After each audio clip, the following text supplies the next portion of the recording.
What if I told you that the man who understood the universe better than anyone couldn't figure out his own life until it was almost over? What if the greatest mind of the 20th century made catastrophic mistakes in the areas that matter most, love, family, relationships, and only realized it when there was no time left to fix them?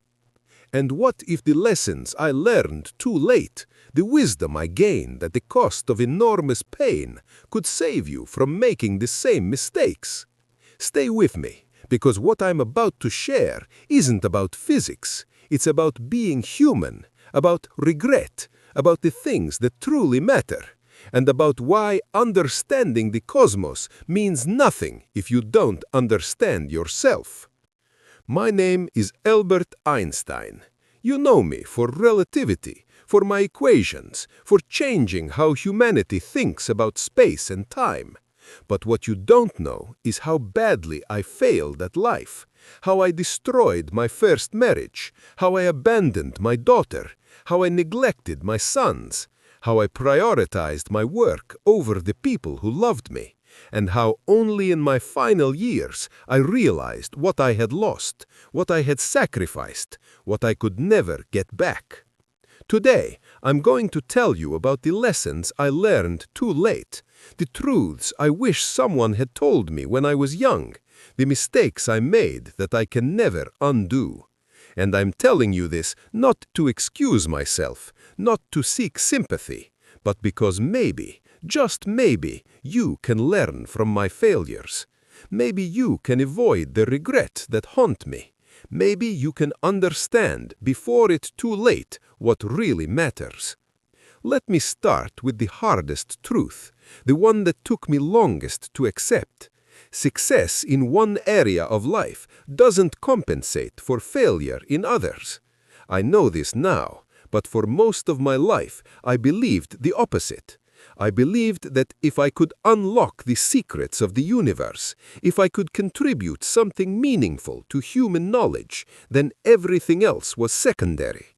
My relationships, my family, my personal life, these were distractions, necessary evils at best, things to be managed so they didn't interfere with my real work.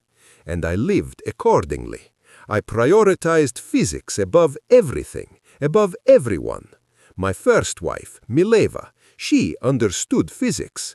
We had met at the Polytechnic in Zurich. She was one of the only women in the program, brilliant mind. We would discuss physics for hours, work on problems together. And I fell in love with her partly because of that, because she could understand my work, could engage with it. But here's what I didn't understand then. A shared intellectual interest is not the same as a real relationship. It's not intimacy. It's not emotional connection. It's just collaboration. And when the collaboration became difficult, when Mileva's career stalled while mine advanced, when she became focused on raising our children while I became obsessed with my theories, we had nothing left, no foundation, no real bond. And I was cruel to her, not physically, but emotionally. I was cold, dismissive, critical. I created a list of rules for how she should behave, how she should serve me. It's shameful to think about now.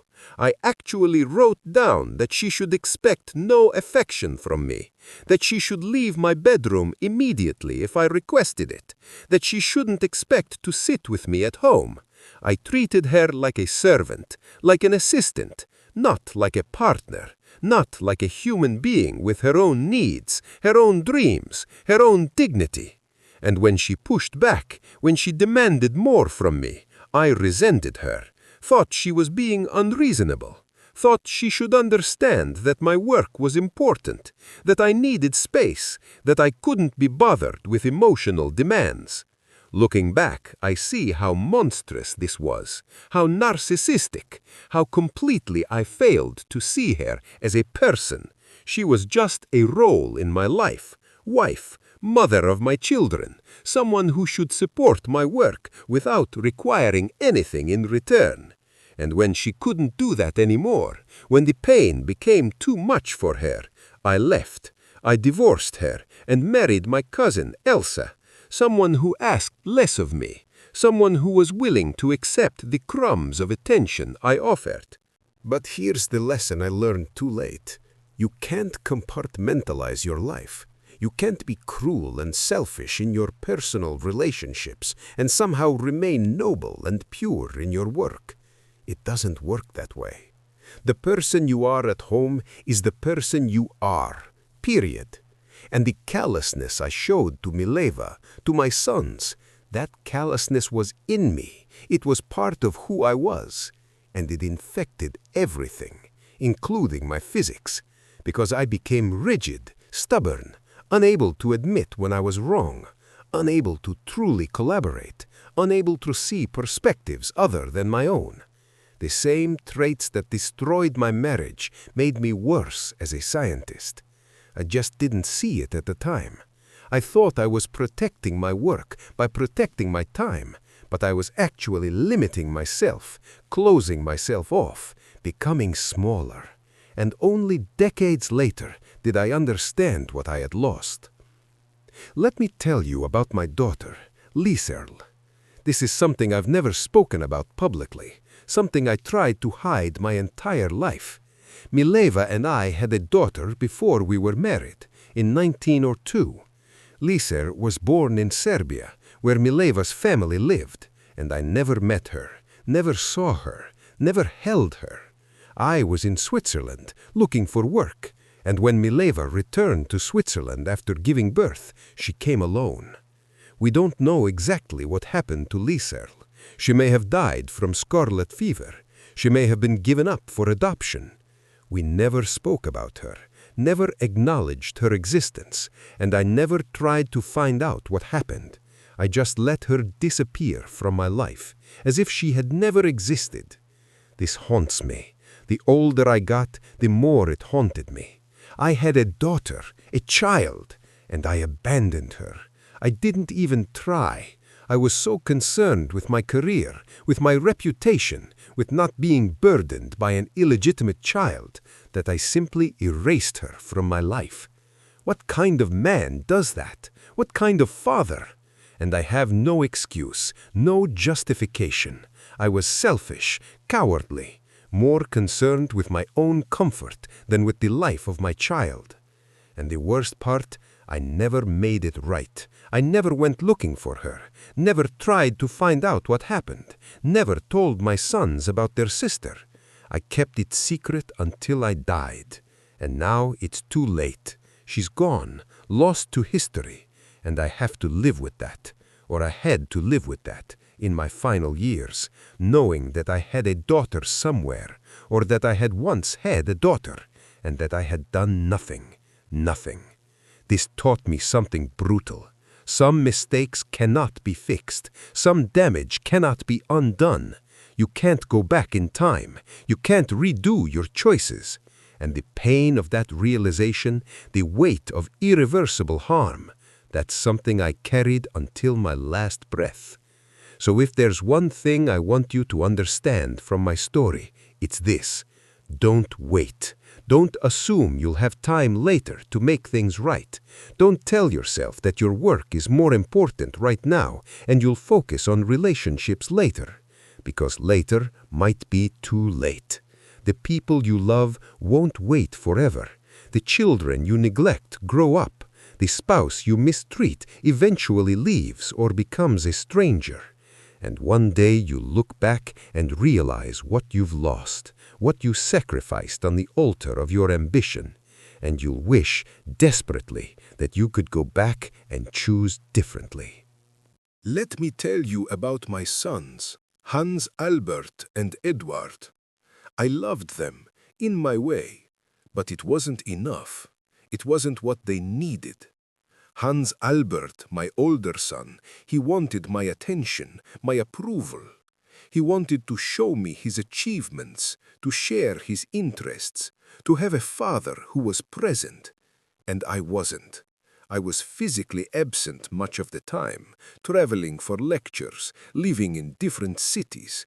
And even when I was present, I wasn't really there. My mind was elsewhere, on my equations, on my problems, on my work. He would try to talk to me, and I would respond distractedly, half listening, waiting for him to finish so I could get back to what I was thinking about. And he felt that.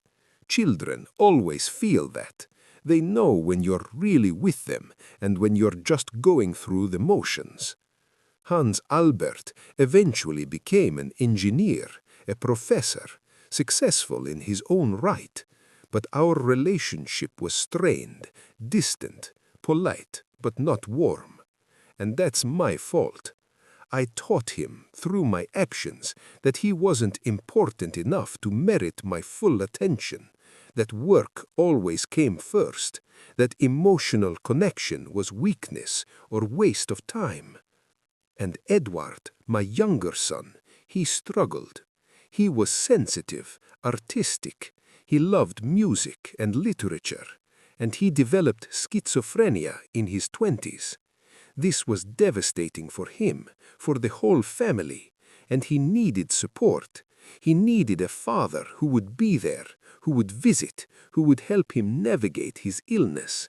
And I failed him. I sent money, made sure he had medical care, but I didn't visit often enough, didn't write often enough, didn't show up in the ways that mattered. I was uncomfortable with his illness, didn't know how to handle it, and so I kept my distance, used my work as an excuse, told myself he was being taken care of, that there was nothing more I could do. But that was a lie. There was more I could do. I could have been present, could have shown him that his father loved him unconditionally, that his illness didn't make him less valuable, less worthy of my time. But I didn't do that, and Edward spent much of his life in institutions, struggling, suffering, while I was off giving lectures, being celebrated, winning prizes. What good was any of that if my son was alone and hurting? This is what I mean when I say success in one area doesn't compensate for failure in others. I was Einstein, the great physicist, the genius, the man who changed science. But I was also a bad father, a neglectful parent, a man who abandoned his daughter and failed his sons. And in my final years, when I finally had time to reflect, to really think about my life, I realized which of those things mattered more. The physics will outlive me, the equations bear my name, but my children, they needed me, and I wasn't there. And no amount of scientific achievement can make up for that. No Nobel Prize can fill that void. No theory, however elegant, can undo that harm. So, here's the lesson. Be present for the people who matter, not later, not when the project is finished, not when you have more time, now, today, because they won't be there forever, because you won't be there forever. And because at the end of your life, what you'll regret won't be the papers you didn't write or the problems you didn't solve. It will be the moments you missed, the relationships you neglected, the love you failed to give. Now, let me tell you about another lesson I learned too late, one that's related but distinct. The importance of emotional honesty, of vulnerability, of letting people see who you really are. I spent my life hiding behind intellect, behind achievement, behind a carefully constructed public image. People saw Einstein, the genius, Einstein, the eccentric professor with wild hair, Einstein, the symbol. But they didn't see me, the real me, with doubts and fears and insecurities, with loneliness and pain and confusion. I didn't let them see that. I thought vulnerability was weakness. I thought admitting struggle was admitting failure. So I kept everything locked inside, showed only the confident exterior, the brilliant mind solving impossible problems. And this isolation, this emotional hiding, it made everything harder. It made my relationships shallow. It made my suffering private and unbearable. It prevented real connection, because real connection requires vulnerability. It requires letting someone see your struggles, your failures, your humanity. And I couldn't do that. I was too proud, too afraid, too convinced that I had to maintain the image. And the cost was enormous. I had colleagues, but few real friends, people who admired me but didn't know me, a public that celebrated me but couldn't see my pain. And in my private moments, in the late nights when I couldn't sleep, when the loneliness was overwhelming, I had no one to turn to, no one I had let in, no one who really understood what I was feeling. This is a trap many successful people fall into. You build walls to protect yourself, to maintain your image, to keep people at a distance. And those walls do protect you in a way. They prevent others from seeing your weaknesses, from exploiting your vulnerabilities. But they also prevent real connection, real intimacy, real love. And eventually you realize you're trapped inside those walls, alone, with all your success and achievement, but fundamentally alone. I learned this too late. Only in my 70s, as my health declined, as I faced my own mortality, did I start to open up, to share my regrets, to admit my failures, to let people see the human being behind the image. And the response surprised me. People didn't reject me. They didn't think less of me. If anything, they connected with me more deeply. Because everyone has regrets, everyone has failures, everyone struggles. And when you admit that, when you show your humanity, it gives others permission to show theirs. It creates real relationship, real understanding. So here's what I wish I had known. Vulnerability is not weakness, it's courage. It's the courage to be seen as you really are, to risk rejection, to trust that people will accept you even when they see your flaws. And yes, some people won't accept you. Some will judge. Some will use your vulnerability against you. But those aren't your people. The ones who accept you, who see your struggles and love you anyway, those are the relationships worth having. Those are the connections that make life meaningful. And I missed out on that for most of my life. I was so busy protecting my image, maintaining my reputation, proving my worth, that I forgot to just be human, to just be me, with all my contradictions and complications and failures. And that's a tragedy, not just for me, but for everyone I could have connected with more deeply if I had just had the courage to be vulnerable.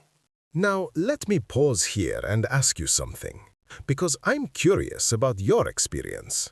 Have you ever sacrificed a relationship for your work or your ambitions? Have you ever chosen career over family, success over connection, achievement over presence? And if so, do you regret it, or do you think it was worth it?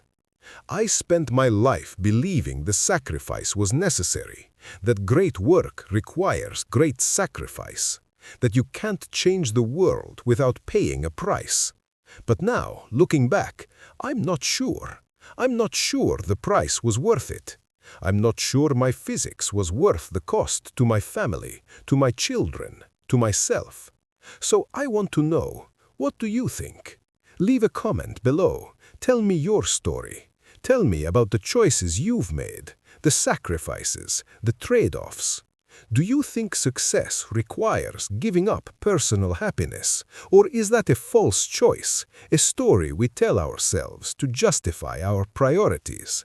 I genuinely want to know, because maybe your perspective will help others who are facing the same dilemma. Maybe your experience will give someone the courage to choose differently. Or maybe it will validate the choice to pursue your dreams even when it costs you. Either way, share your thoughts. Let's have this conversation, because this question, this tension between personal and professional, between ambition and relationship, it's universal, it's timeless, and maybe together we can understand it better than I did alone. Let me move on to another lesson I learned too late: the danger of rigidity, of becoming so attached to your ideas that you can't adapt, can't change, can't see new possibilities. I experienced this in my physics. In my later years, I became rigid, stubborn. I had developed general relativity, this beautiful theory, and I became convinced that this approach, this way of thinking, was the right way, the only way. And when quantum mechanics emerged, when younger physicists started developing this completely different framework for understanding reality, I rejected it. Not because the mathematics was wrong, not because the predictions were inaccurate, but because it didn't fit my worldview. It wasn't elegant in the way I thought physics should be elegant. It was probabilistic, uncertain, strange, and I couldn't accept that. I spent decades arguing against quantum mechanics, trying to prove it was incomplete, trying to find the deterministic theory underneath. And I was wrong. Quantum mechanics was right, is right. It's one of the most successful theories in the history of physics, but I couldn't see it, couldn't adapt, couldn't let go of my conviction that the universe had to work the way I thought it should work. This rigidity cost me. It made me irrelevant to the cutting edge of physics. While younger scientists were making incredible discoveries using quantum mechanics, I was off in a corner working on my unified field theory, trying to do physics the old way, the Einstein way. And I never succeeded, never found the unified theory I was looking for, because I was asking the wrong questions, using the wrong tools, stuck in a framework that was powerful but limited, and I couldn't see beyond it. This same rigidity infected my personal life. I had certain ideas about how relationships should work, how families should function, what it meant to be a man, a husband, a father. And I clung to those ideas even when they clearly weren't working, even when my marriage was falling apart, even when my children were suffering. I couldn't adapt, couldn't change my approach, couldn't admit that maybe my way wasn't the only way, wasn't even a good way. And this rigidity, this stubborn attachment to my own perspective, it made everything worse, in physics and in life. The lesson here is simple but profound. Stay flexible, stay open, be willing to change your mind, to admit when your approach isn't working, to try something new. This doesn't mean abandoning your principles, doesn't mean having no convictions. It means holding your convictions lightly enough that you can update them when the evidence changes, when reality pushes back, when the consequences of your choices become clear. I wish I had learned this earlier. I wish I had been able to say in my 40s or 50s, my approach to relationships isn't working. My way of being a father isn't working. I need to change. But I didn't. I just kept doing the same things, expecting different results, blaming others when things went wrong, never looking at myself, never questioning my assumptions. And the cost was enormous. By the time I finally started to see clearly, started to understand my mistakes, it was too late. The damage was done. The relationships were destroyed. The opportunities were gone. So don't make that mistake. Don't wait until it's too late to question yourself, to examine your assumptions, to ask whether the way you're living is actually working. Do it now, while there's still time to change, while there are still relationships to save, while you can still make different choices. Let me tell you about another painful lesson: the illusion of control. I spent my life trying to control things, my work, my environment, my relationships. I created rules and structures and systems. I organized my life meticulously to protect my time and mental energy. And in some ways, this served me well. It allowed me to focus, to be productive, to make discoveries. But it also created problems, because the truth is, you can't control life. You can't control other people. You can't control circumstances. And the more you try, the more you suffer. The more you create conflict. The more you resist reality as it is. I tried to control my wives, tried to make them fit into the role I needed, tried to shape them into the perfect support system for my work. And they resisted. They had their own needs, their own desires, their own lives. And when they didn't conform to what I wanted, I became frustrated, angry, resentful. I blamed them for being difficult, for not understanding, for not supporting me the way I needed. But the problem wasn't them. The problem was my expectation that they would or should subordinate their lives to mine, that they would accept my control, my rules, my vision of how things should be. I tried to control my sons, tried to guide their education, their careers, their choices, and they pushed back. Hans Elbert wanted to be an engineer. I thought he should be a physicist, or at least a theoretical scientist, something more intellectual, more prestigious. And I pushed him, criticized his choice, made him feel that he was disappointing me. And this created distance between us, resentment, because he wasn't living his life. He was trying to live up to my expectations or rebelling against them. Either way, his choices were about me instead of about him. And that's not healthy, that's not love, that's control.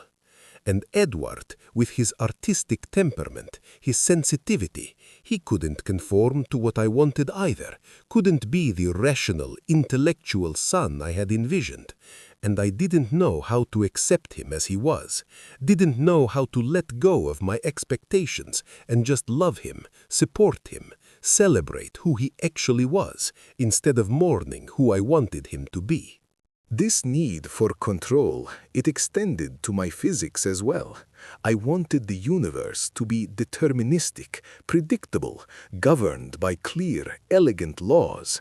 I wanted to be able to control my understanding of it, to make it fit into my framework.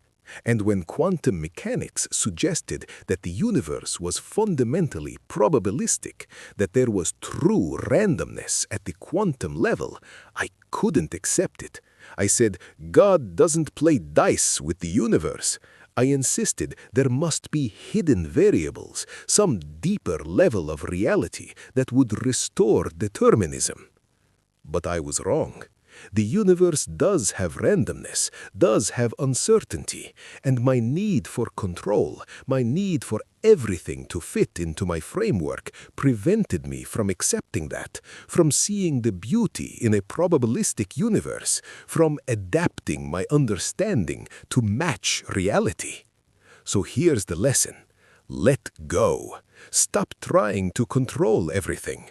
Accept that life is uncertain, that people are unpredictable, that things won't always go according to your plan. And that's okay. That's not a flaw in the universe. That's not a failure on someone else's part. That's just how life is.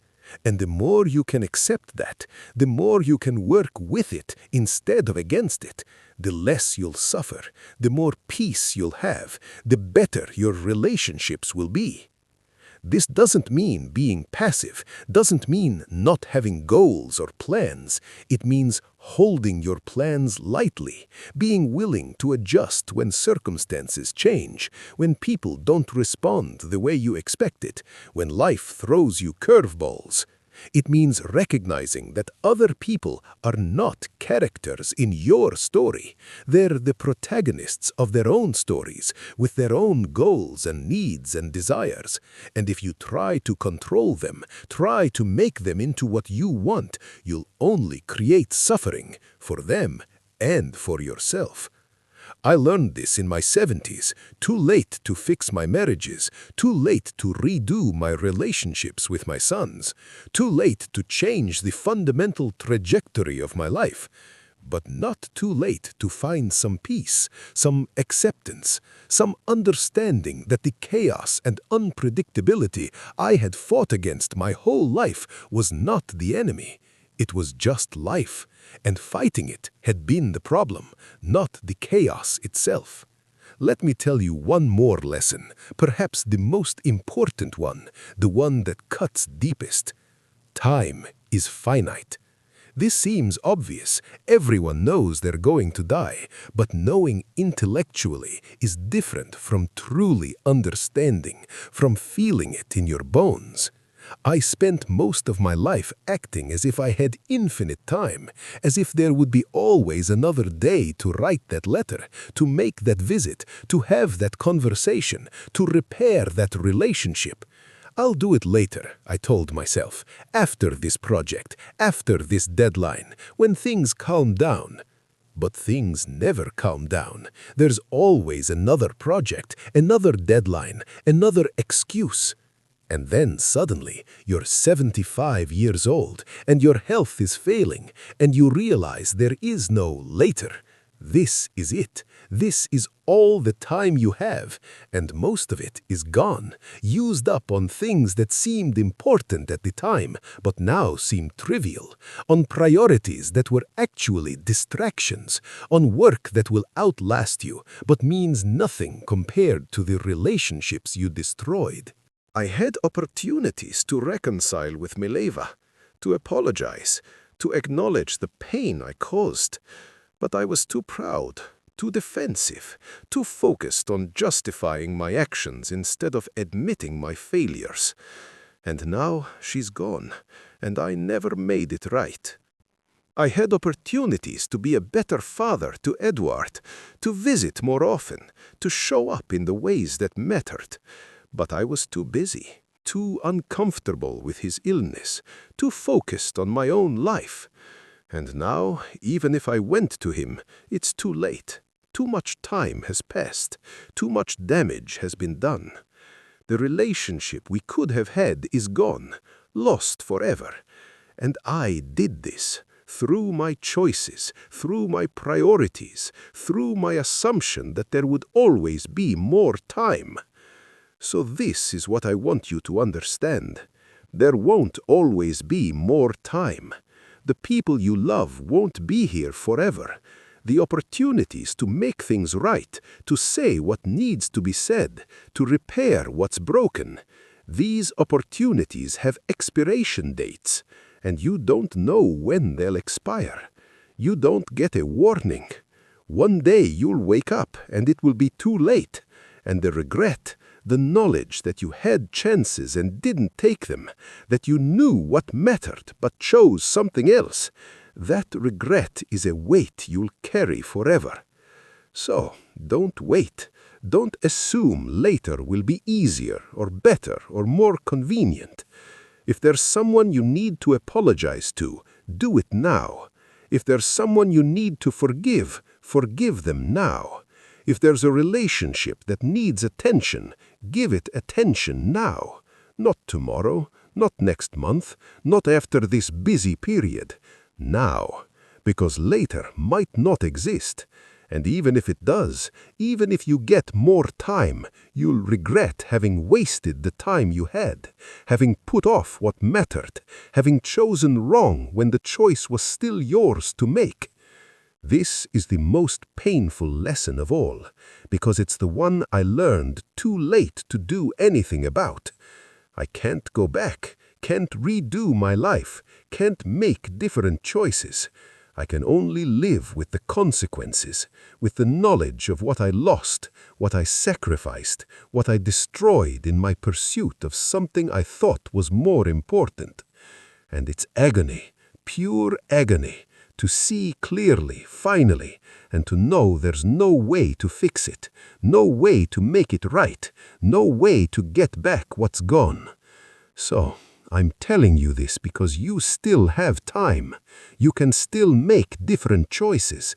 You can still prioritize relationships over work, presence over achievement, love over ambition. You don't have to make the mistakes I made. You don't have to learn these lessons the hard way. You can learn from my failures, from my regrets, from the wreckage of my personal life. And you can choose differently. You can be the person I wish I had been, the father, the husband, the friend that I failed to be. This is my final gift to you. Not my equations, not my theories, not my contributions to physics, but my failures, my mistakes, my hard-earned wisdom about what actually matters. Take it, use it. Let my regrets save you from your own. Let my pain teach you something I had to learn too late. That success means nothing if you're alone, that achievement is empty without love, that understanding the universe matters less than understanding the people in your life, that being present is more important than being brilliant, that vulnerability is strength, that flexibility is wisdom, that control is an illusion, and that time is the most precious resource you have. Use it wisely. Use it on what matters. Use it on who matters. Before it's too late. Before you're old and alone and full of regret, wishing you could go back and choose differently. Don't be me. Be better. Be present. Be human. That's what I should have been. That's what I wish I had been. And that's what I hope you'll choose to be, while you still can. While there's still time.